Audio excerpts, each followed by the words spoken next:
Donc, bonjour à tous, bonjour à toutes et à tous, soyez les bienvenus. Donc nous allons débuter cette conférence et je la débuterai par une citation, celle d'Isaac de Razilly, capitaine dans la marine, gouverneur de l'Acadie et conseiller de Richelieu sur les questions maritimes. Il s'exprime en ces termes: celui qui commande sur mer possède un grand pouvoir sur terre.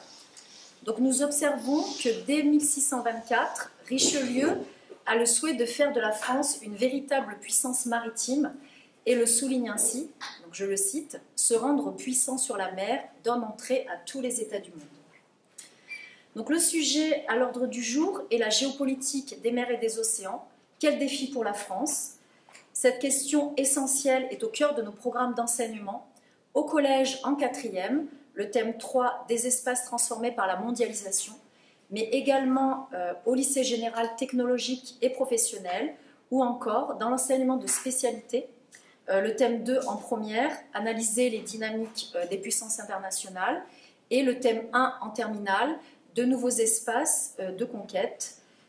Donc des sujets, des thèmes qui invitent les enseignants à se saisir de la pluralité des enjeux géoéconomiques, géostratégiques et des enjeux liés à l'appropriation des territoires à l'échelle mondiale. Donc cet après-midi, il s'agit de mettre en perspective les modalités d'affirmation de puissance dans les espaces maritimes, ces espaces d'appropriation et d'exploitation qui révèlent une rivalité entre les États et entre les différents acteurs. Alors pourquoi la mer et les océans représentent-ils un atout majeur pour la France au niveau stratégique, économique et politique? Alors la régionale Languedoc-Roussillon de l'Association des professeurs d'histoire-géographie, l'APAG, a le plaisir d'accueillir au sein des locaux de l'université Paul-Valéry Montpellier 3 Florence Smith. Donc Florence, un grand merci à vous d'avoir accepté notre invitation et de nous faire l'honneur d'aborder un sujet qui est vraiment essentiel pour nous, celui des enjeux des mers et des océans, mais aussi du rôle tenu par la France sur la scène géopolitique mondiale. Alors Florence, vous êtes agrégée, docteur en géographie, inspectrice générale d'histoire et de géographie et auditrice de la 72e session de l'Institut des hautes études de défense nationale. Alors vous avez un parcours qui est très riche, un parcours professionnel qui est très riche, puisque vous avez été professeur de collège, de lycée, en classe préparatoire aux grandes écoles, vous avez été aussi maître de conférences, et vous avez été membre de plusieurs jurys de concours, du CAPES, de l'agrégation d'histoire, de géographie, du KPLP Lettres Histoire Géographie et aussi du concours de recrutement des IA-IPR. Par ailleurs, vous êtes membre du conseil d'administration de l'Institut français de la mer, membre du conseil de la formation de l'école navale et réserviste citoyenne de la marine depuis 2016.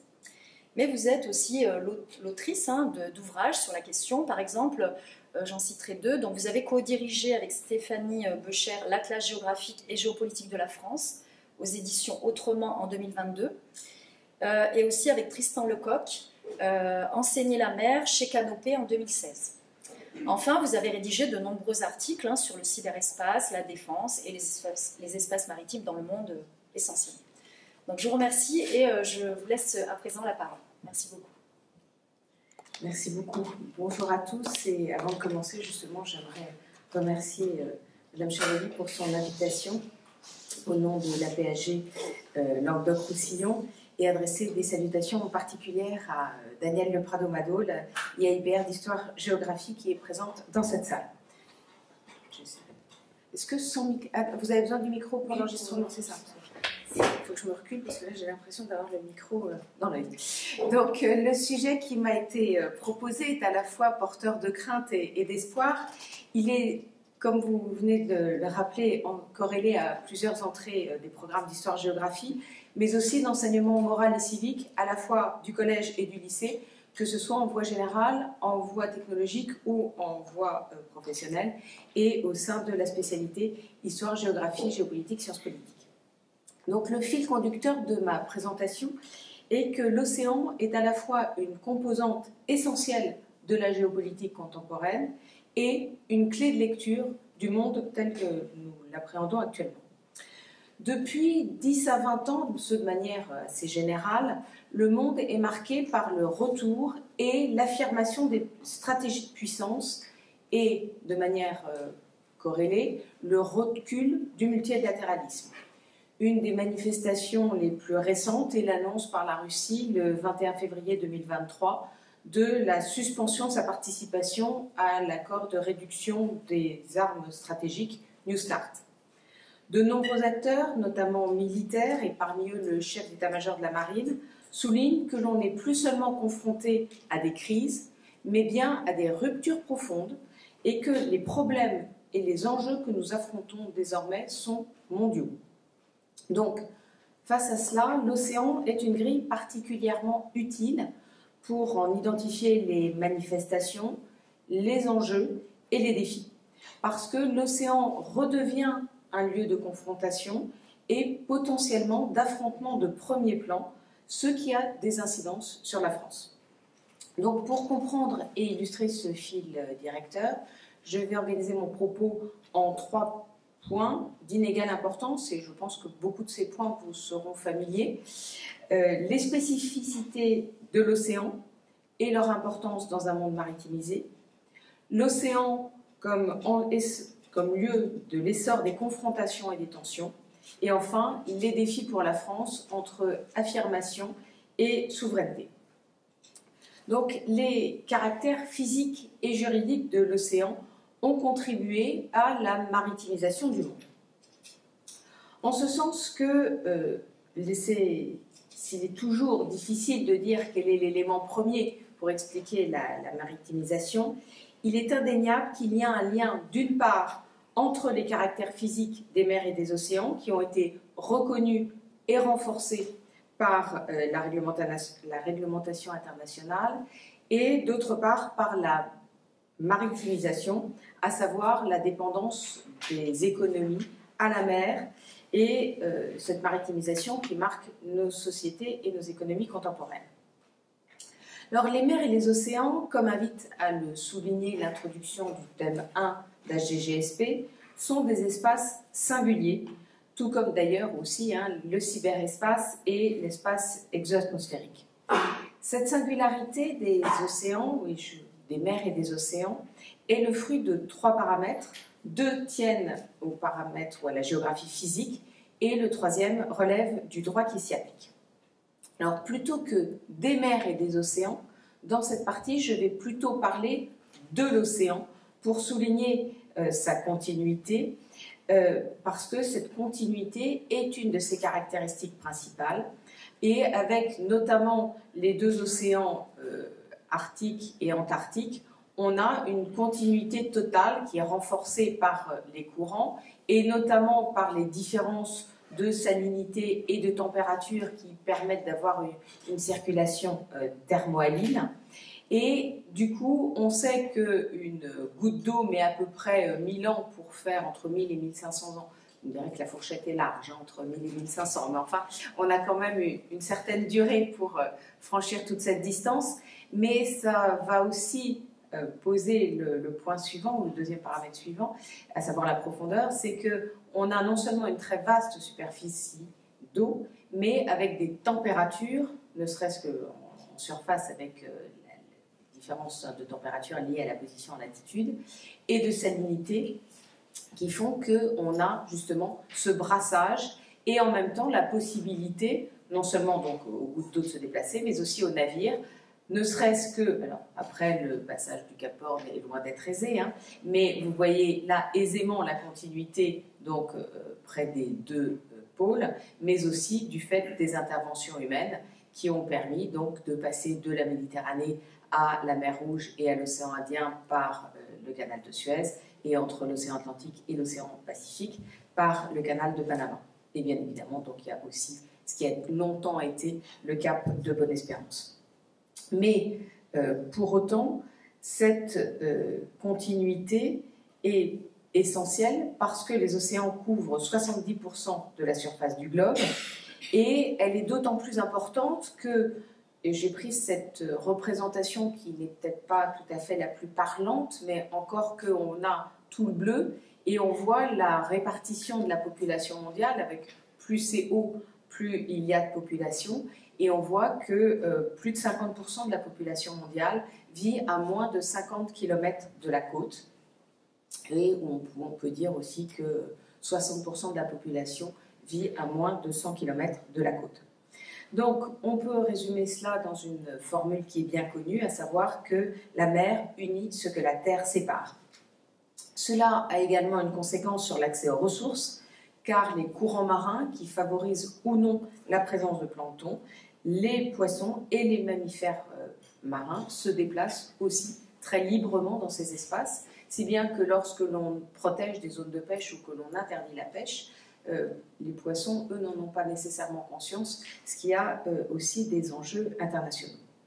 L'autre caractéristique principale que je viens d'évoquer est celle de la profondeur, parce qu'on a trop souvent tendance à imaginer les mers et les océans comme une étendue, alors plus ou moins agitée selon les mers que l'on a l'habitude de côtoyer et la saison à laquelle on les pratique.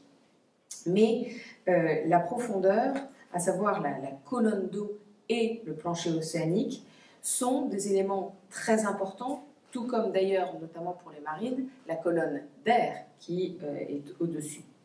Alors, chacune de ces parties de la colonne d'eau a des ressources spécifiques et cela reste quand même des espaces assez méconnus. Il y a deux éléments, je dirais, un peu classiques qui résument cette méconnaissance du fond des mers et des océans. Il y a plus d'hommes qui ont marché sur la Lune que qui ne sont allés au fin fond de la fosse des Mariannes, donc à 10 000 mètres de profondeur. Et il faut donc bien avoir conscience qu'on a des reliefs en creux, en l'occurrence, mais qui sont plus élevés que l'Everest. Donc on a une topographie beaucoup plus accidentée au fond des mers et des océans qu'en surface. Alors, avec deux conséquences. D'une part, ça a des répercussions aussi sur la surface de l'eau, et on le connaît de mieux en mieux par la mesure des satellites. Et d'autre part, on a aussi des accidents qu'il faut connaître, et je vous disais, il y a deux paramètres qui illustrent cette méconnaissance. On a pour l'instant une cartographie de la surface de la Lune qui est plus précise que celle de la surface des océans. Alors néanmoins, les choses évoluent très vite actuellement, parce que jusqu'à il y a une vingtaine d'années à peu près, la cartographie des mers et des océans se faisait en quelque sorte par des relevés topographiques. Donc, eu égard à la superficie, j'aurais dû commencer par ça, les mers et les océans, c'est 70% de la surface du globe. Évidemment, c'était très difficile à couvrir. Maintenant, on fait une cartographie peut-être un tout petit peu moins précise, et encore là aussi ça évolue, mais on le fait par le biais des satellites, ce qui permet d'avoir une couverture beaucoup plus précise. Et cela s'explique par le fait qu'il y a des enjeux économiques et stratégiques qui sont liés au fond marin et notamment au grand fond. En ce sens que, d'une part, il y a des ressources qui sont identifiées, j'y reviendrai, et qui deviennent de plus en plus importantes au fur et à mesure qu'on a moins de ressources à la surface ou sur les terres émergées. Et d'autre part, pour les sous-marins, et notamment ceux qui pratiquent la dissuasion nucléaire, donc les SNLE, qui ont pour mission de vivre tapis au fond des mers et des océans, il est important de savoir où se trouvent les reliefs.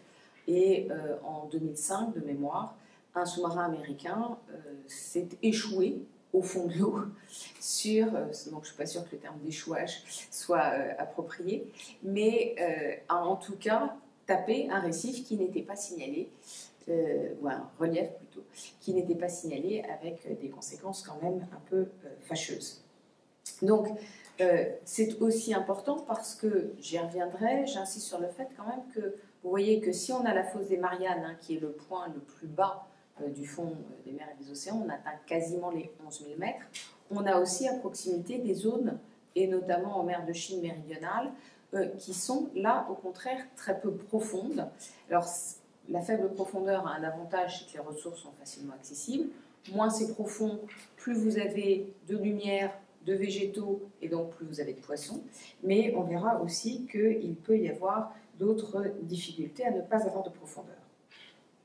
Et le troisième paramètre qui fait de ces mers et des océans, ou de l'océan, un espace singulier, c'est le droit, qui a unifié davantage ou qui a tenu compte de cette continuité spatiale. Puisque grâce à la Convention des Nations Unies sur le droit de la mer, donc la Convention dite de Montego Bay, qui est entrée en vigueur en 1994, soit 12 ans après sa signature, l'océan est le seul espace à la surface de la Terre à être placé sous la même juridiction.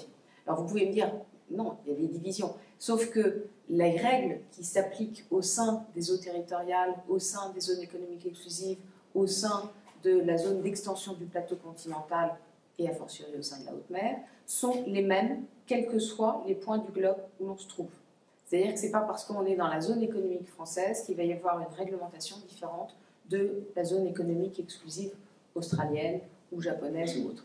À dessein, je ne dirais pas la chinoise, puisqu'ils ont tendance à tordre un petit peu les règles dites ou associées à Montego Bay.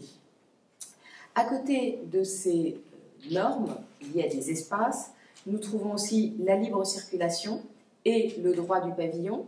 Donc il ne faut absolument pas penser que la haute mer est un espace exclu de toute juridiction. Il y a bien un contrôle qui s'exerce et il y a aussi une autorité des fonds marins qui préexiste aux accords de BBNJ, parce qu'on a tendance maintenant à découvrir ces fonds marins et à tout associer à BBNJ, ce qui n'est pas tout à fait le cas.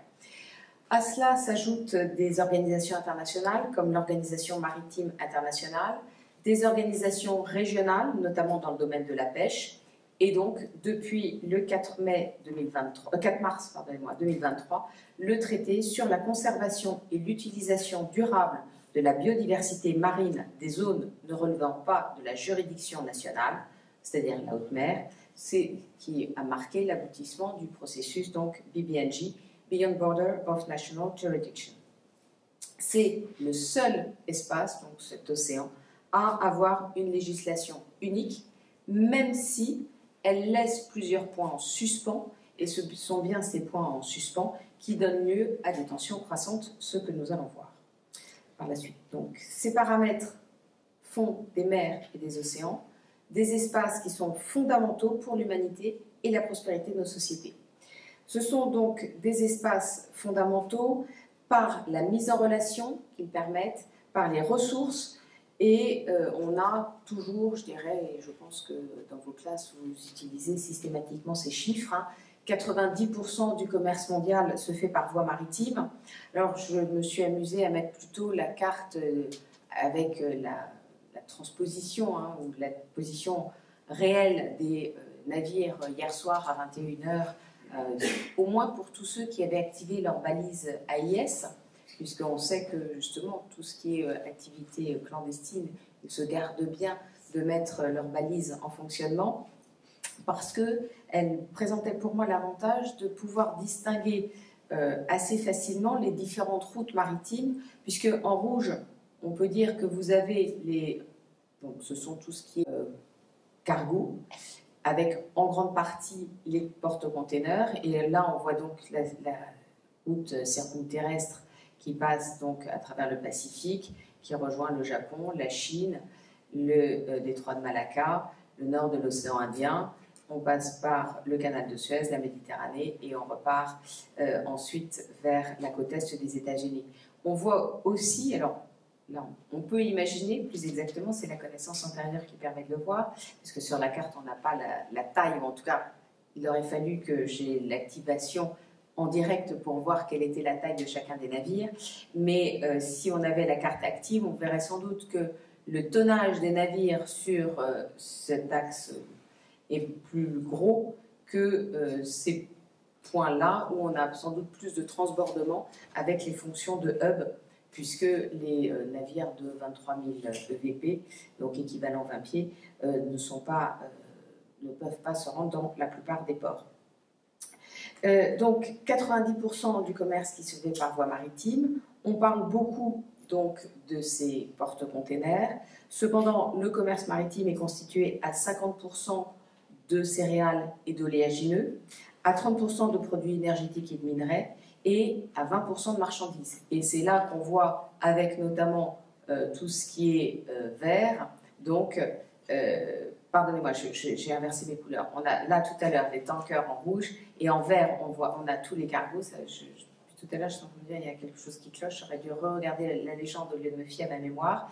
Donc, on voit avec les cargos en vert, donc, toute la multiplicité des échanges qui se fait.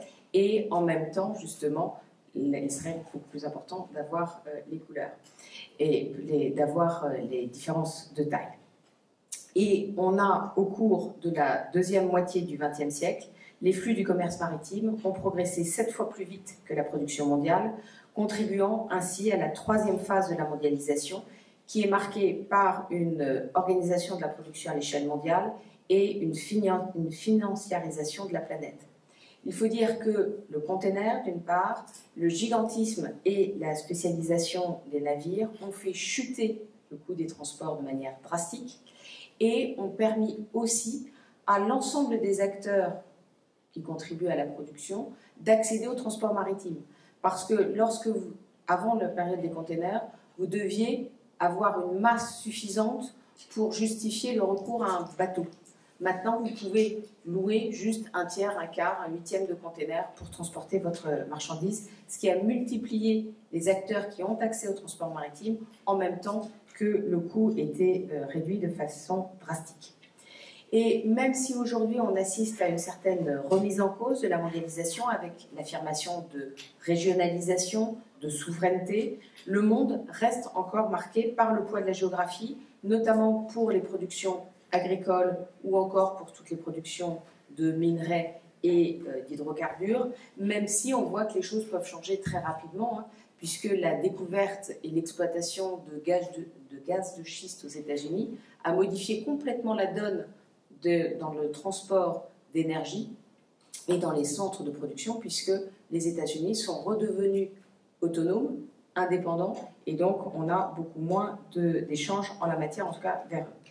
Cependant, on remarque quand même que les navires continuent à avoir le vent en poupe, qu'il y a toujours des commandes de navires, mais justement, on a moins de commandes de super porte-containers, donc les 22-24 000 EVP. Je vous rappelle que si on met tous les containers sur un train, c'est un train de 350 km de long, si on prend le Victor Hugo, qui est un des porte-containers de CMA-CGM, entre le château, donc l'espace de commandement, et la poupe, on met le porte-avions Charles de Gaulle, et on a encore 120 mètres de vent.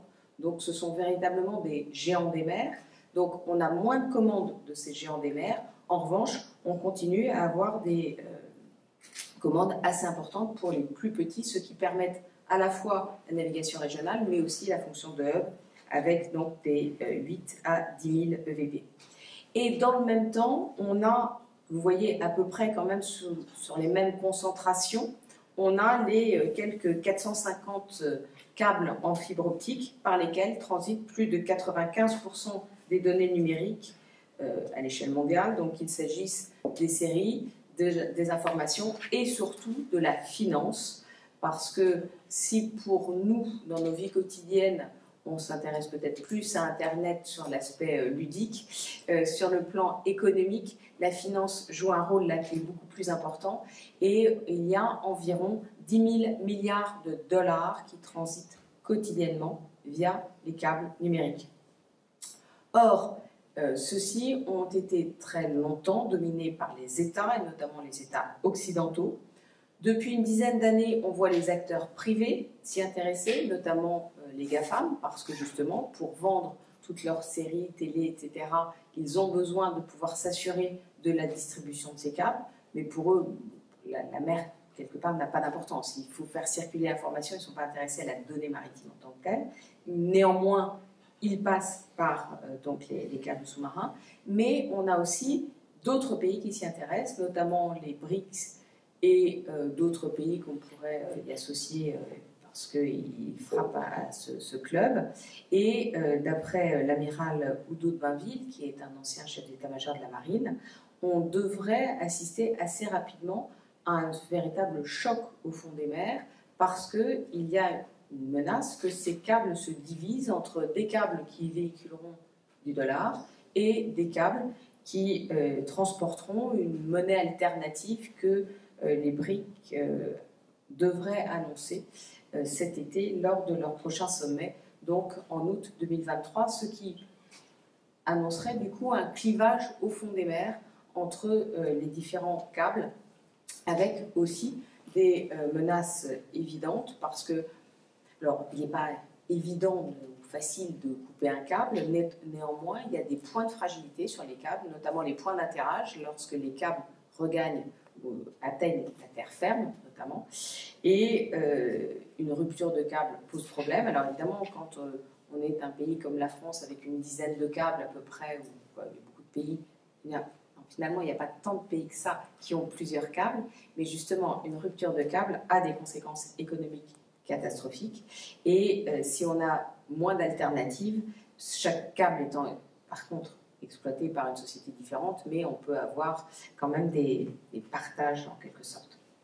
Mais ce que l'on voit aussi, c'est que sur ces deux cartes, on a la concentration des flux, que ce soit de marchandises ou d'informations, qui passent à peu près par les mêmes points, parce que finalement, certes, on peut naviguer partout sur l'océan, mais ce qui est intéressant, c'est de relier le plus rapidement possible les points de contact, donc que ce soit les zones de production ou les zones de consommation ou les grands foyers de peuplement, si bien qu'on a besoin aussi d'infrastructures. Je vous ai parlé des points d'atterrage, je vous ai parlé aussi des ports, donc on ne peut pas... On peut certes circuler où on veut là, mais après il y a des courants, il y a des vents, il y a des profondeurs qui font que cela se concentre et qu'il y a du coup des points de passage obligés, les goulots d'étranglement, donc comme le détroit de Malacca, comme le détroit du Pas-de-Calais, comme le golfe pas le golfe, mais le canal de Suez ou le canal de Panama. Et parallèlement, on a aussi, donc, dans ces mers et des océans, de très importantes ressources. Si environ 16% des protéines d'origine animale sont... si 16% des protéines sont d'origine marine à l'échelle mondiale, on atteint entre des pourcentages jusqu'à 60 ou 80% de la consommation de protéines dans des zones insulaires, notamment du Pacifique, ou encore le long du golfe de Guinée. Et vous voyez que les zones de pêche aussi sont liées par rapport aux zones et aux profondeurs. Là, vous avez, en fait, ce sont les zones où on a les principales captures. Et on a aussi donc les hydrocarbures, puisque la production offshore de pétrole et de gaz représente respectivement de l'ordre de 30 à 27% du total mondial et de 20 à 30% des réserves connues. Il y a également ce qu'on voit ici, donc les minerais, les terres rares, mais aussi les énergies marines renouvelables, ainsi que toutes les ressources liées à la biodiversité. Et on a aussi donc des parties qui sont moins, je dirais, légales, mais la liberté de circulation est utilisée à des fins justement commerciales, légales, mais aussi à des fins illégales, parce que justement ça permet de déplacer des quantités importantes sans être vu, avec donc tout ce qui est trafic de drogue notamment, entre les différents points de consommation, de production, de transformation et de consommation. Enfin, et c'est peut-être surtout un élément décisif, les mers et les océans jouent un rôle essentiel dans l'équilibre de la Terre, puisqu'ils sont un élément premier du cycle de l'eau. Ils jouent un rôle clé dans le cycle du carbone, puisqu'ils en séquestrent de très grandes quantités dans les profondeurs. On estime qu'au cours des dernières décennies, du fait des processus à la fois physico-chimiques et biologiques de dégradation, de consommation du gaz carbonique par les plantes et les coquillages, les mers et les océans ont absorbé près de 30% des émissions anthropiques de dioxyde de carbone. Mais contrepartie de cette absorption donc, du dioxyde de carbone, les mers et les océans s'acidifient, ce qui diminue dans le même temps donc, des éléments qui sont essentiels aux plantes et aux animaux marins pour fabriquer leurs squelettes, leurs coquilles et aussi pour les coraux. Et du coup, toutes les chaînes alimentaires sont impactées. Autre rôle essentiel, 90% de l'excédent de chaleur produit depuis un siècle par les activités humaines ont été stockés par les mers et les océans, ce qui contribue à leur réchauffement, puisque on a du coup cet excédent se retrouve à augmenter les températures de surface, ce qui a une conséquence sur la montée du niveau des eaux et aussi sur les phénomènes climatiques. J'en profite pour faire une petite incise. Je rappelle, parce qu'on l'entend quand même trop souvent, que les tsunamis n'ont aucun lien avec le réchauffement climatique. C'est un tremblement de terre qui provoque une onde et non pas une montée du niveau de la mer. Parce que malheureusement, comme c'est parfois dit dans les journaux télévisés ou de manière plus générale à la télé, et que le vu à la télé a beaucoup plus de poids que tout ce que l'on peut dire par ailleurs, il me semble nécessaire de le rappeler nécessairement. Et donc, les océans émettent plus de la moitié de l'oxygène que nous respirons. Autrement dit, les problèmes de pollution dans les mers et les océans, de réchauffement des mers et des océans, ont des impacts directs sur notre vie au sens premier du terme.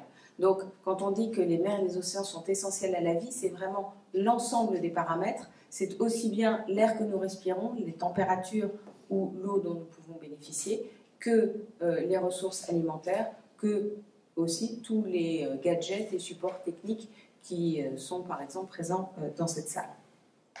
Donc, en conclusion de cette première partie, on peut retenir donc que le monde contemporain est maritimisé, puisqu'il dépend des mers et des océans, et que les pays occidentaux, si on veut faire assez simple, ont longtemps vu les océans comme des pourvoyeurs de ressources et d'une mise en relation à moindre coût au sein d'une mondialisation heureuse, marquée par une paix croissante en raison d'interdépendances économiques de plus en plus marquées.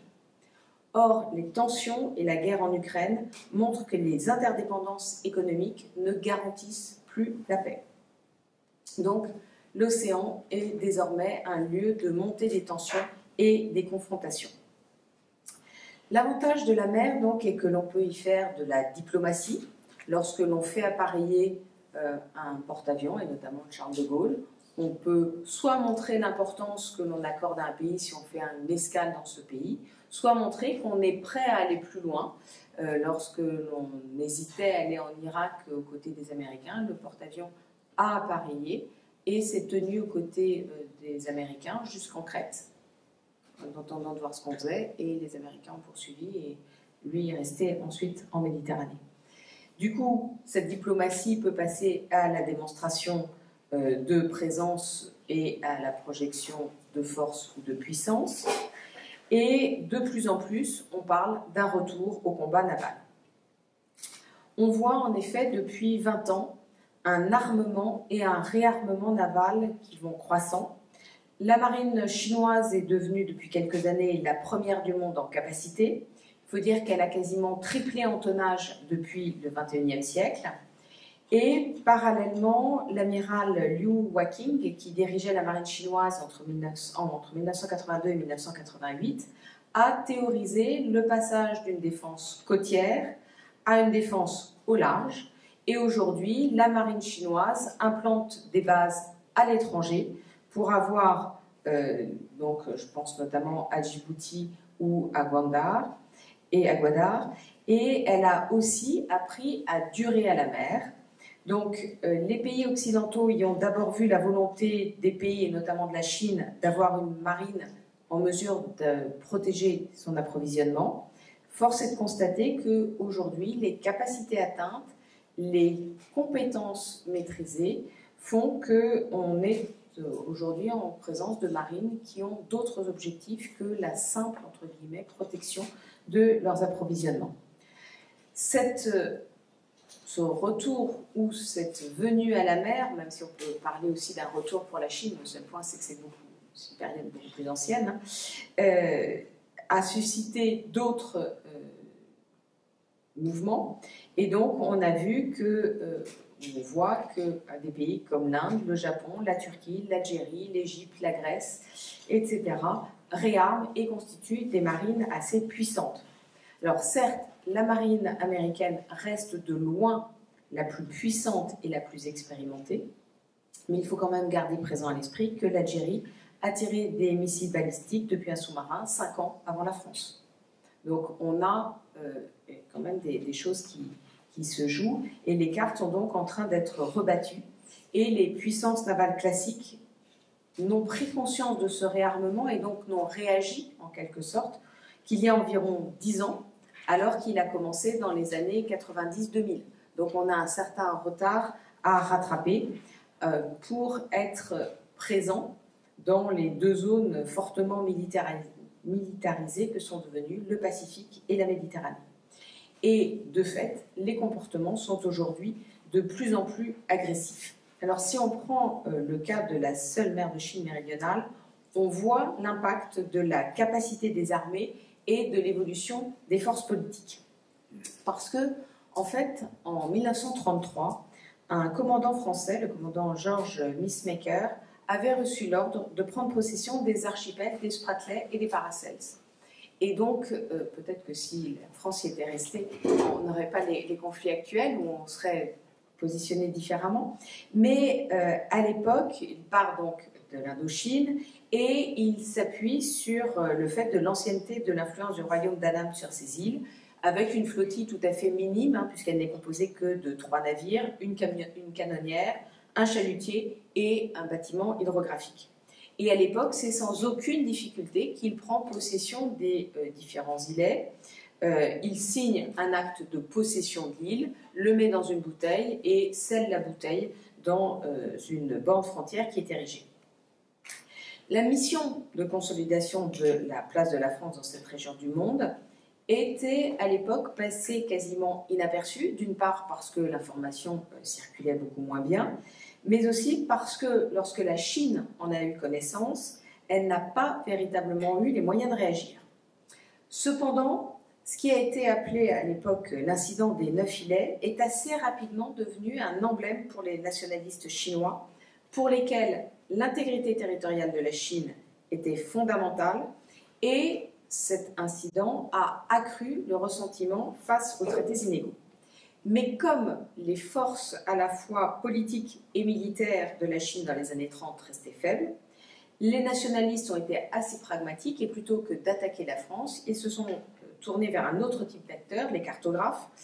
Je vais chasser la géographe, elle revient au galop, qui conduit du coup à la production d'un ensemble de cartes qui ont été publiées entre 1933 et 1939 et qui mettaient à la fois en avant des noms chinois et représentaient l'extension de la Chine telle que souhaitée, créant ainsi une représentation d'autant plus forte que ces cartes ont été très largement diffusées.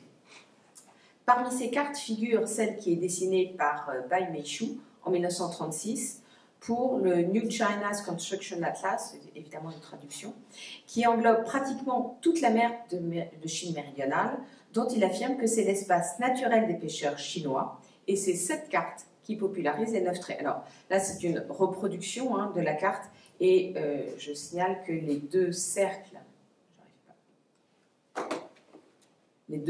là ont été rajoutés par l'auteur du livre et ne sont pas sur la carte initiale. Mais vous voyez quand même ce tracé, et quand vous voyez maintenant les 9 traits revendiqués par la Chine, vous voyez qu'on a une similitude des formes, et à présent, la Chine est en mesure de faire prévaloir ses vues, ce qui passe par l'artificialisation des îlets, puisque pour pouvoir prétendre à une zone économique exclusive autour d'îles, il faut qu'elles soient constamment émergées et qu'on puisse y vivre.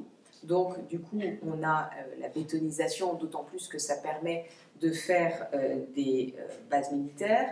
Je ne vous ai pas mis les photos des différents stades du récif de Fairy Cross, mais je pense que tout le monde a en tête ce petit îlot atolien avec maintenant une piste d'envol et un port.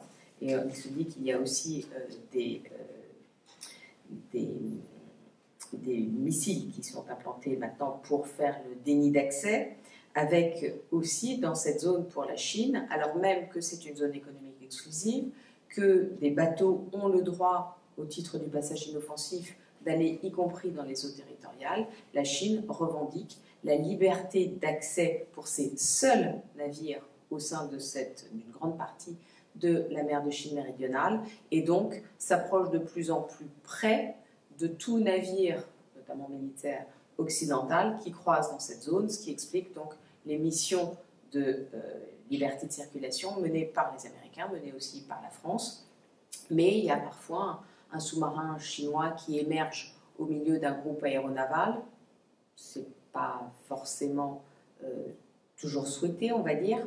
Ce sont des navires qui se rapprochent à quelques yards d'autres navires, des avions qui volent aussi à très faible altitude, avec toujours le risque d'un dérapage et qu'une provocation soit mal interprétée, qu'il y ait une réponse et donc une escalade.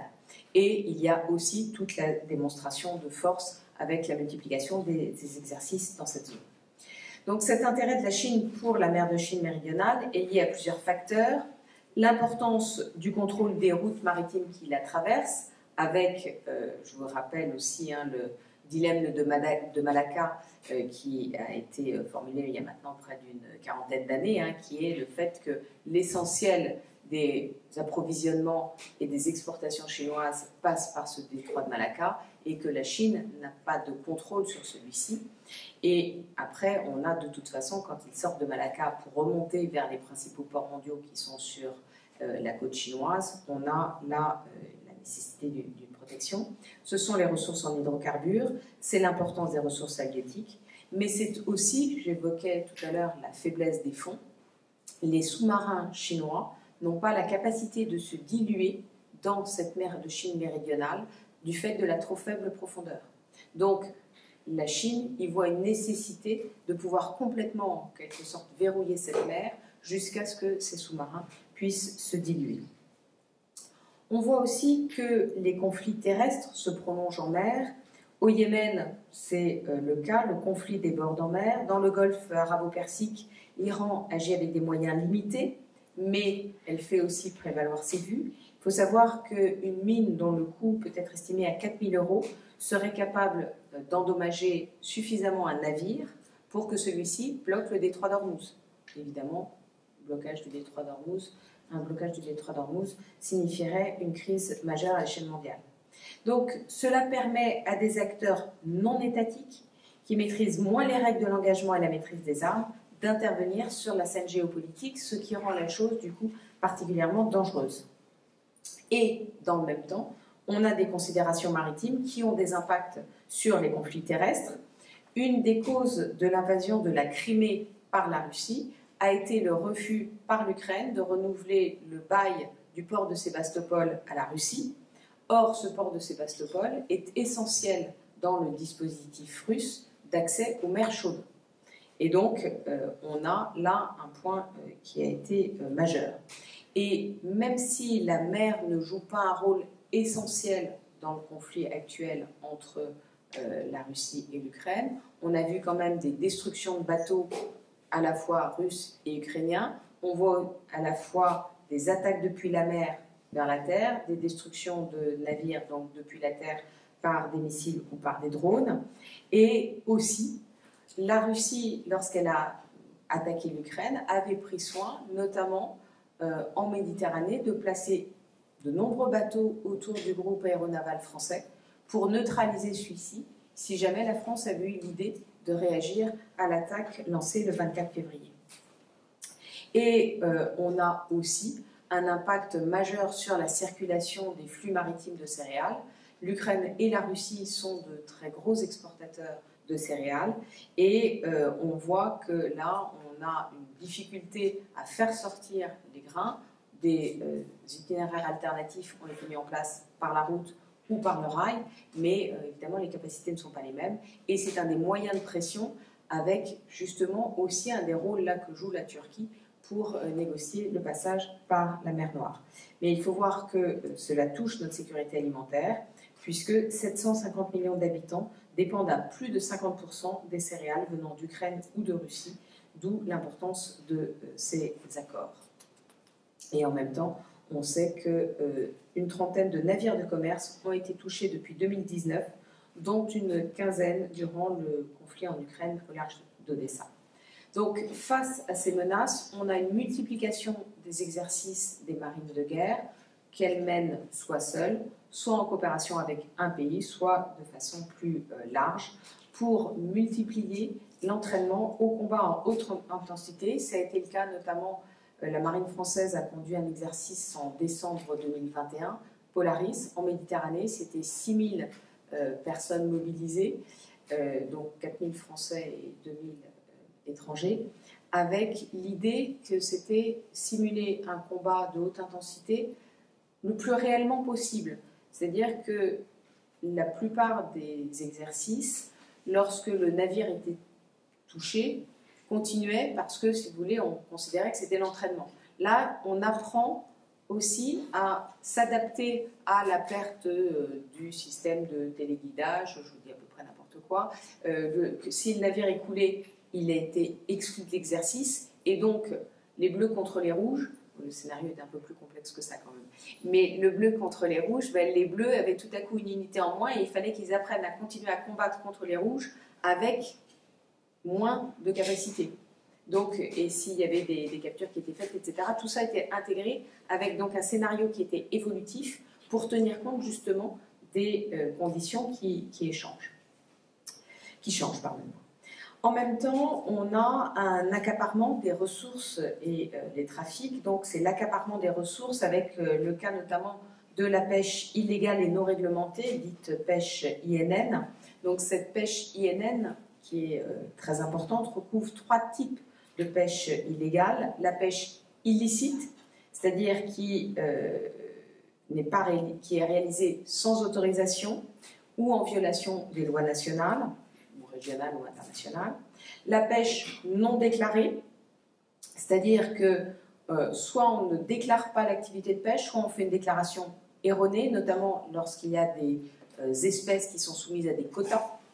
Et c'est aussi la pêche non réglementée, c'est-à-dire une pêche qui est menée dans une zone où il y a un organisme régional de pêche, mais par un navire qui n'a pas une nationalité, qui ne bat pas pavillon d'un des membres de cette organisation ou qui ne respecte pas les mesures de conservation et de gestion dans cette zone.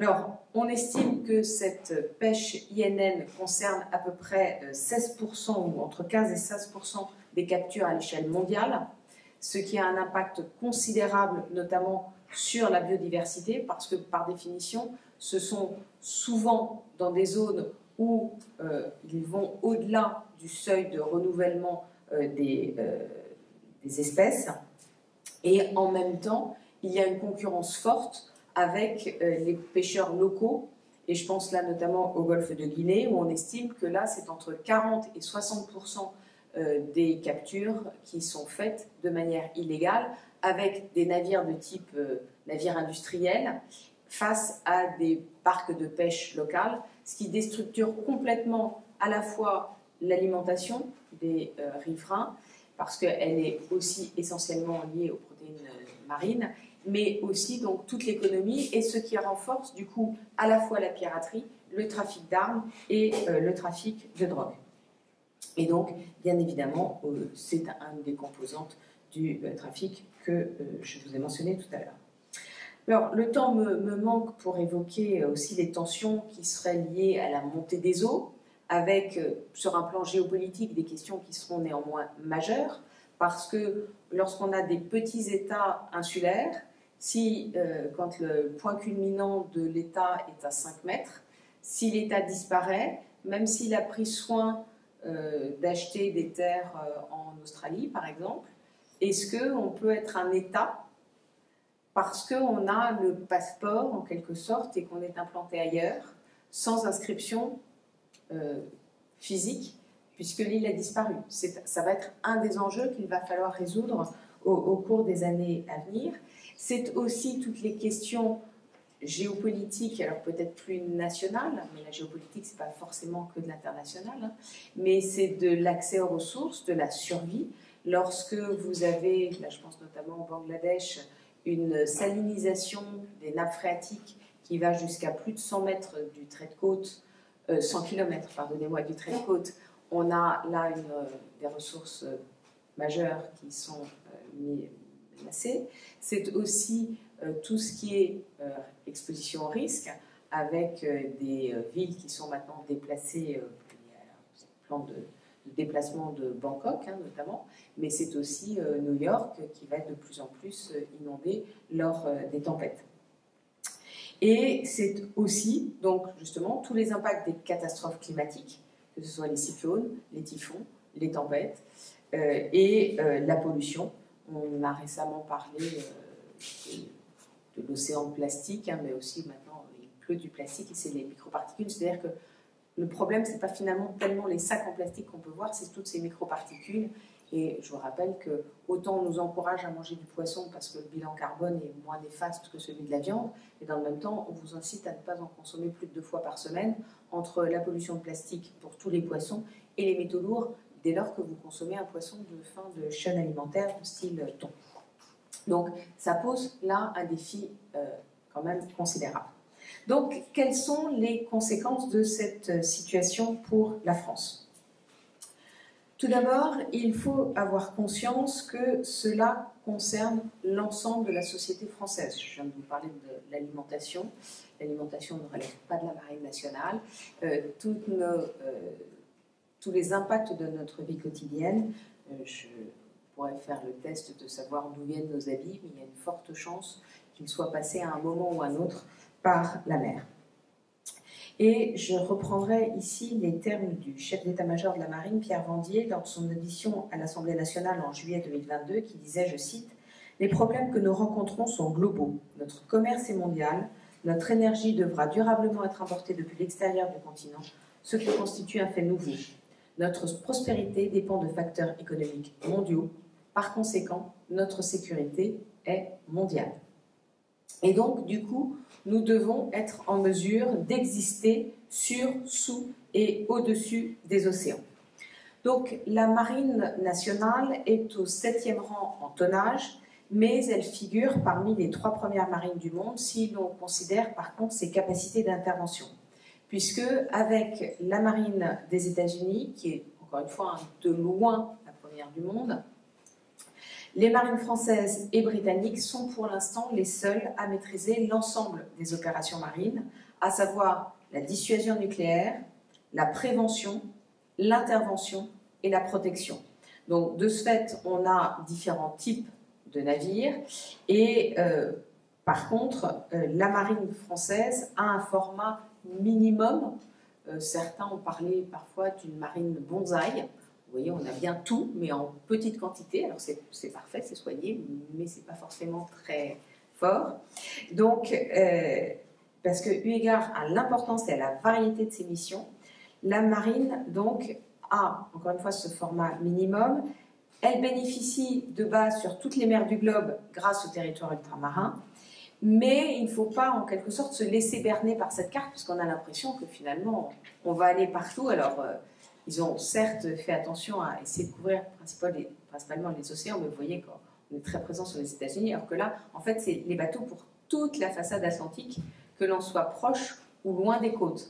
Là, c'est toute la façade méditerranéenne, et vous voyez qu'on a aussi, je vous parlais de la dimension au-dessus de la surface des océans, là, vous avez tout ce qui est hélicoptère qui est présent. Et vous avez aussi, vous voyez, là, c'est le groupe des commandos marines.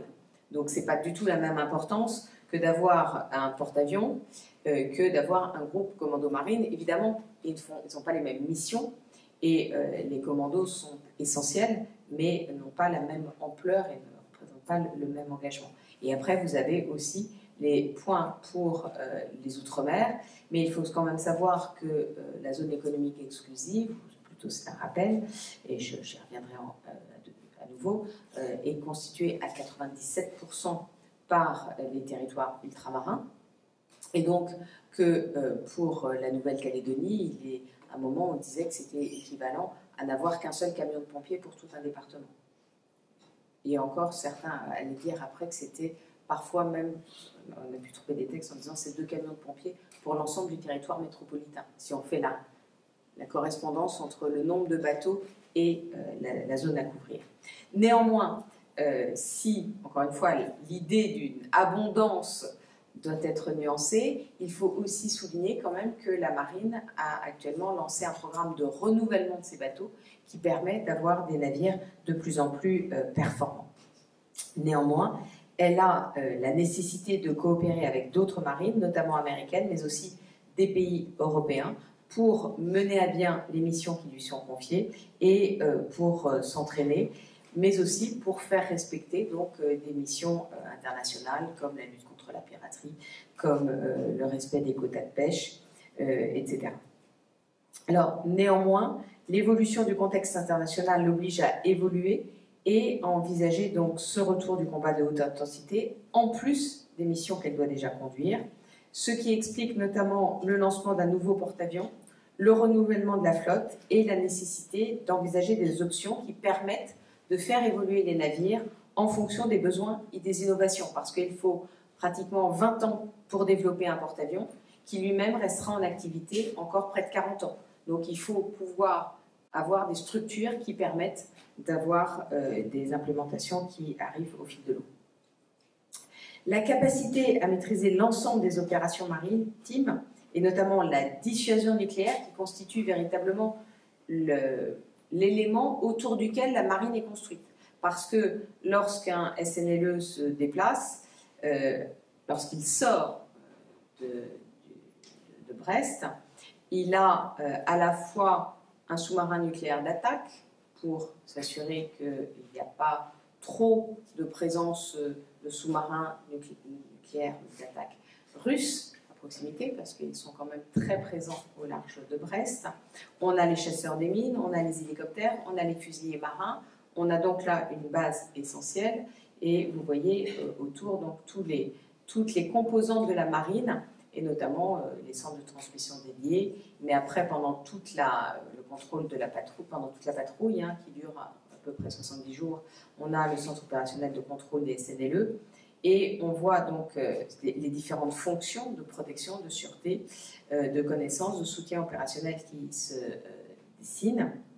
Mais on a aussi donc la fonction de renseignement qui lui permettent de peser dans les alliances militaires internationales, mais l'oblige aussi à s'engager dans les différentes missions. Ça, c'est la carte du monde vue par la marine. C'est une carte de 2019. Elle a été un peu depuis réactualisée. Mais vous voyez quand même que la marine, dans la présentation du monde, reprend finalement les différents éléments que je vous ai présentés tout à l'heure, puisqu'on y trouve aussi bien les routes commerciales, on y trouve les zones de pêche et les zones de piraterie, les zones de trafic de drogue, qu'on a ici et ici.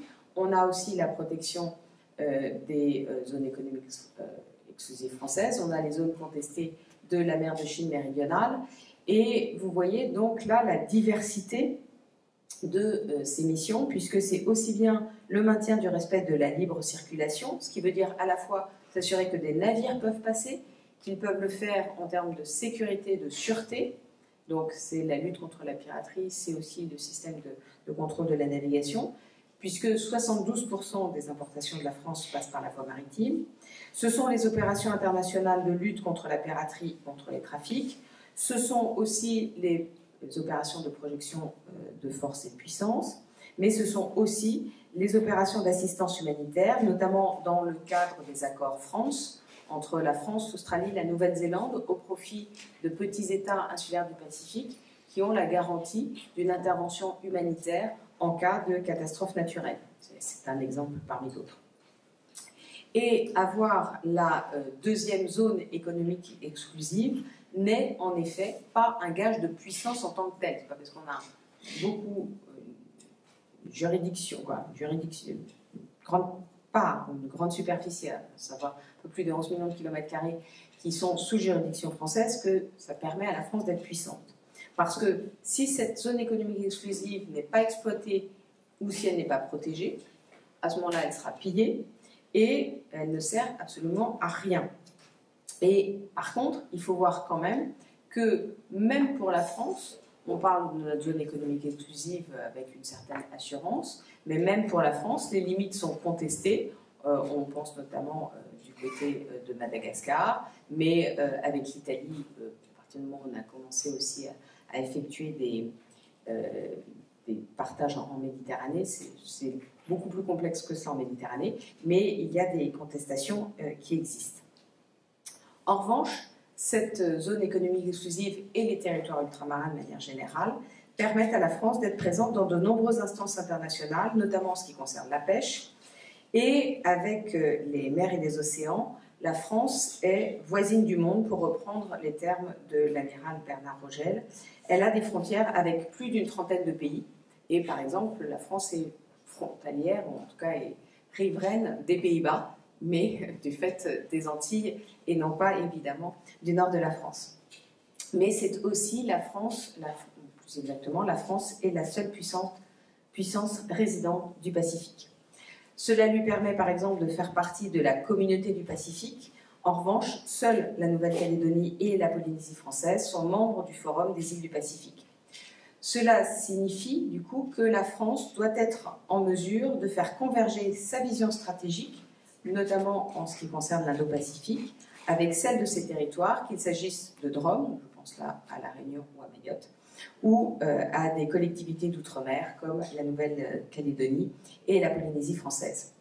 Et cela passe aussi par un soutien aux investissements, notamment portuaires, pour éviter que la Chine, par exemple, ne reçoive un accueil favorable à sa stratégie de pénétration par ce biais, et qu'elle soutienne ensuite des projets d'indépendance. Autrement dit, que la route de la soie, on l'a vu par exemple pour la Grèce, on le voit aussi pour le Sri Lanka, où ils ont d'abord fait des prêts, ils ont payé des infrastructures, et quand il n'y a plus de remboursement, à ce moment-là, les prennent et peuvent avoir aussi des actions politiques.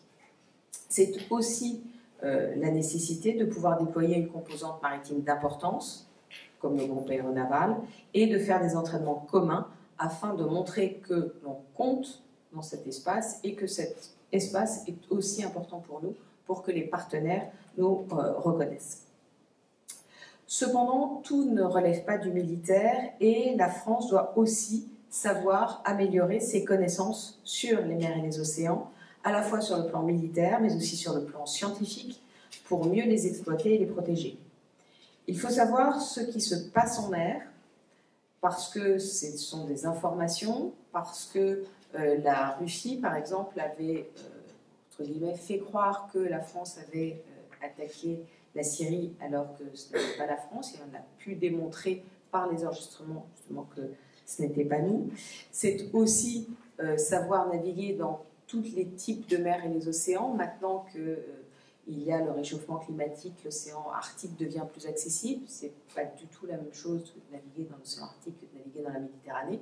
Il faut connaître et avoir des informations de première main. C'est aussi savoir ce qui se passe en mer pour se prémunir d'une attaque, pour savoir utiliser l'océan pour se dissimuler. Les SNLE jouent sur les différences de salinité, de température, pour être moins visible, et bien évidemment aussi pour le protéger.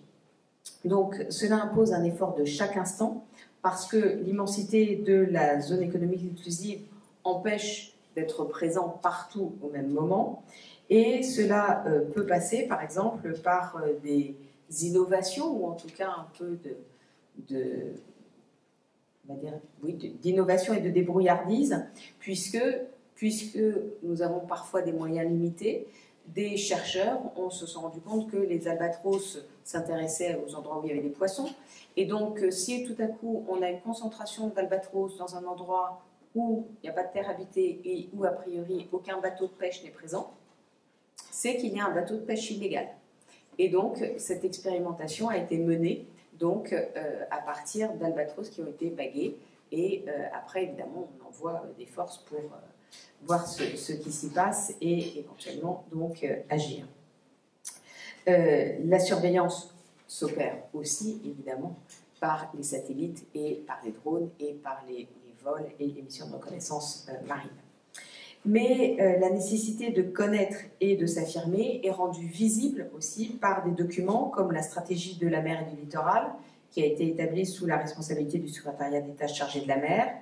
Elle a été publiée en 2017 et une nouvelle est en cours d'élaboration, ou plus récemment par la stratégie ministérielle de maîtrise des fonds marins, sous la responsabilité cette fois-ci du ministère des Armées, mais aussi par l'organisation de grandes conférences internationales comme le One Ocean Summit qui s'est tenu à Brest en février 2022. Il faut aussi être capable d'avoir une relative autonomie dans le domaine civil, parce que, c'est un exemple, mais la présence de 200 000 marins russes sur des navires de commerce étrangers a fait craindre le pire au début du conflit ukrainien, en disant si tout à coup on perd toute cette force de marins, que va-t-il devenir du commerce maritime? Et si le pavillon français n'est pas très important en volume, si l'on manque de marins français aussi, et notamment de commandants, ce qui pose un problème, encore une fois, en cas de conflit grave. La France a quand même des acteurs majeurs, qu'il s'agisse d'Orange Marine pour la pose et la réparation des câbles sous-marins, des chantiers de l'Atlantique, de CGM, pardonnez-moi, ou de Beneteau. Néanmoins, dans le domaine de la construction navale, là aussi, les concurrents se multiplient, à commencer par la Chine, qui a commencé par construire des tankers, des vraquiers, des porte-containers, et qui a complètement supplanté tous les autres constructeurs mondiaux, et qui est désormais passé aux navires de croisière. Là, je reprends les termes d'un article de Véronique Guillemard, qui est paru en février 2023. Entre 2014 et 2022, le chantier CMHI Hymen a construit 10 petits paquebots de 350 à 400 passagers.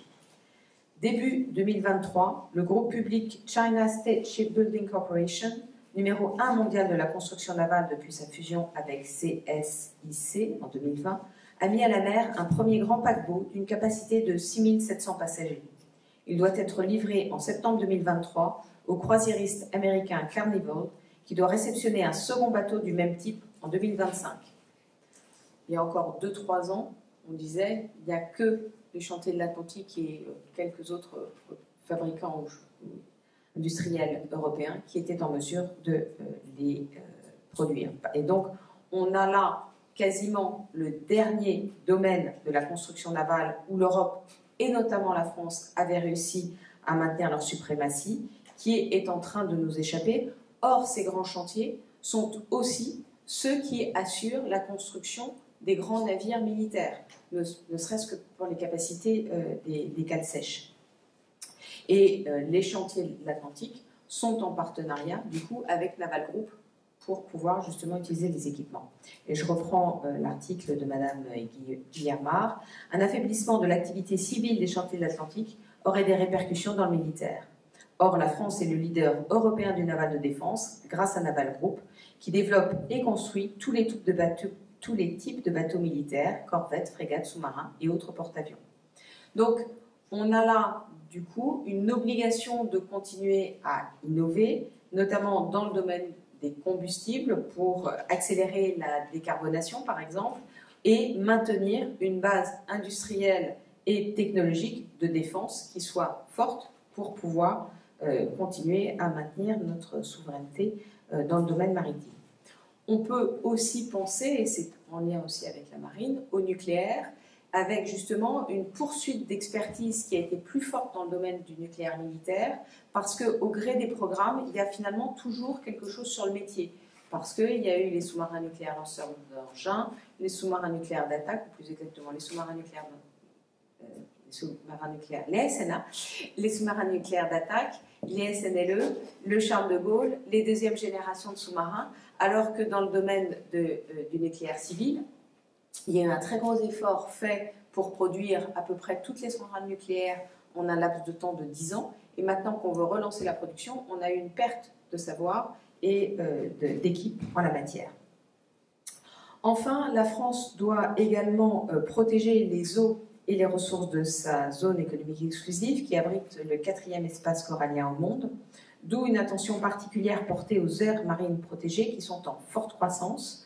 Elle a également joué un rôle important au sein des négociations donc, de BBNJ, mais c'est aussi tout le rôle qu'elle joue en ce qui a trait à la sûreté et à la sécurité de la navigation par la mise en place du rail d'Ouessant, par exemple, pour réglementer la navigation au sein de la Manche et du détroit du Pas-de-Calais, parce que c'est un des espaces les plus fréquentés du monde. On parle toujours de Malacca parce que Malacca, il y a des enjeux stratégiques plus forts entre la France et le Royaume-Uni, où a priori, pour l'instant, on maîtrise quand même assez bien ce qui s'y passe, en dépit du Brexit.